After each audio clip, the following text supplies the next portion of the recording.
দীর্ঘদিন পরে পরে হলেও আমাদের ঝিকরগাছা চৌগাছা আমরা দেখেছি জোটের আসন ছিল। সেক্ষেত্রে এবার আমরা দেখছি যে আমাদের এখানে ধানের শীষের প্রার্থী এসেছে এবং ধানের শীষের প্রার্থী যেহেতু এসেছে আমরা সকলেই ধানের শীষের পক্ষে কাজ করবো। কিন্তু আমরা ধানের শীষের এই প্রার্থী ঘোষণার পরপরই দেখছি যে ঝিকরগাছা যেরকম একটা সাজে একটা রব একটা ভাব থাকবে, ধানের শীষের পক্ষে বা প্রার্থীর পক্ষে কাজ করতে হবে এরকম কোনো সাধারণ মানুষের মধ্যে আমরা দেখছি না যেরকম একটা আনন্দ বা উৎফুল্ল মধ্য দিয়ে আমরা ভোট করব।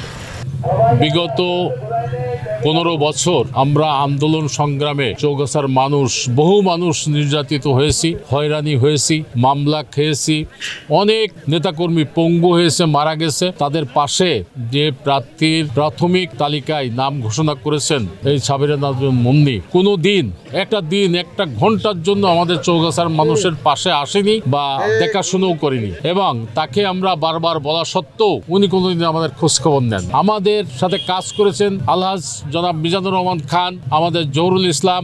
আমরা একসাথে এখানে এই আন্দোলন সংগ্রাম করতে যে অনেকগুলো মামলা খেয়ে আমরা মিজানুর রহমান খানের সাথে একসাথে জেলখানায় বহুবার থেকেছি। আমাদের চৌগাছার মানুষ জেল খেটেছেন এবং উনি আমাদের সব দেখভাল করেছেন। উনি মামলা হাইকোর্টে জামিন করা, নিম্ন কোর্টে জামিন করা, যে মানুষ মারা গেছে তাদের পাশে দাঁড়ানো, অনেক মানুষ জেলখানায় গেছে অসহায়, তাদের বাড়ি কিছু নেই, তাদের খাবারের ব্যবস্থা উনি করেছেন।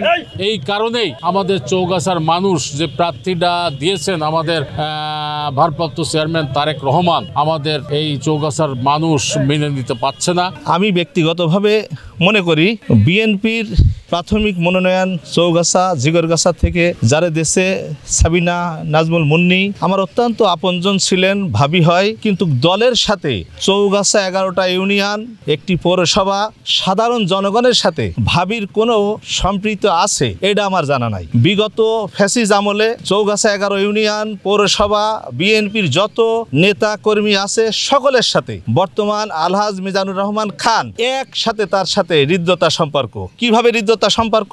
আলহাজ মিজানুর রহমান খান যশোরে অবস্থান করেন। চৌগাছা উপজেলার মানুষ যে কোনো বিপদে পড়লেই যশোরে যাওয়া লাগে। সেক্ষেত্রে হতে পারে হসপিটাল, হতে পারে থানা, হতে পারে জেলখানা, সমস্ত কাজেই আলহাজ মিজানুর রহমান খান চৌগাছাবাসীর সাধারণ জনগণের মনের কোঠায় অবস্থান নেছে, এটা আমার মনে হয়। আমি মনে করি বিগত দিন চৌগাছা ঝিকরগাছার জামাতের মুহাদ্দিস আবু সাইদ এমপি হয়েছিলেন, সেটা জোটের থেকে হয়েছিলেন, বিএনপিরা ভোট দিছিলেন। সেক্ষেত্রে জামাত সুসংগঠিত দল তখন হয়েছে। কিন্তু চৌগাছার মানুষ মনে করে যে একজন পুরুষ ক্যান্ডিডেট যদি চৌগাছা থেকে এমপি মনোনয়ন পায়, ঝিকরগাছার মানুষ, চৌগাছার মানুষ একসাথে কাজ করতে ভালো হবে, এবং জামাত যে অপপ্রচার চালায় এটার জবাব দেওয়ার জন্য একজন পুরুষ ক্যান্ডিডেট সব থেকে অতি প্রয়োজন। একজন পুরুষ ক্যান্ডিডেট যদি হয়ে যায়, আমি বিশ্বাস করি জামাতের যে অপকৌশল এখান থেকে জামাত সরে যাবে। কারণ জামাত যে মাসলা দেয় সেই মাসলার সাথে কাজ করে না। পাবলিকরে বোঝানো যাবে যে আলহাজ মিজানুর রহমান খান যদি মনোনয়ন পায় তাহলে আগামী দিনে এমপি হলে কি কি উন্নয়ন হবে। বিগত দিনে যারা আমাদের সাথে ছিল আমরা সেই প্রার্থী কিন্তু পাইনি। আমাদের বিগত দিনে আমাদের চৌগাছা ঝিকরগাছা আসন্ন দীর্ঘদিন সেই 16-17 বছর ফ্যাসিস্ট সরকারের সময় আমাদের পাশে ছিল আলহাজ মিজানুর রহমান খান, জনাব জহুরুল ইসলাম, তারা দুজনই আমাদের সাথে ছিল। আমরা আসলে চৌগাছা ঝিকরগাছাবাসী আমাদের প্রত্যাশা, বিশেষ করে চৌগাছাবাসী প্রত্যাশা যে আমাদের সাথে যারা দীর্ঘদিন ছিল, আমাদের সুখে দুঃখে পাশে ছিল, যারা আমাদের সবসময় খোঁজ খবর নিয়েছে, আমাদের সাথে জেল খেটেছে, মামলা খেয়েছে, আমাদের সাথে হাসপাতালে গিয়েছে, আমাদের সাথে বিভিন্ন মানুষের নেতাকর্মীদের বাড়িতে খোঁজ খবর নিয়েছে। চৌগাছা বা বিএনপির নেতৃবৃন্দ এবং অঙ্গনের নেতৃবৃন্দ তাদের ভিতর থেকে কেউ একজন নমিনেশন পাক। এই কারণে আমরা আবেদন করছি এবং যাকে নমিনেশন দিয়েছে উনি ঝিকরগাছা উপজেলা বিএনপির সভাপতি, কিন্তু আমাদের উপজেলা বা মানুষের সাথে তার সম্পৃক্ততা কম, যার কারণে মানুষ কিন্তু স্বতঃস্ফূর্ততা মানুষের ভিতরে নেই। মানুষের ভিতরে যে একটা আনন্দ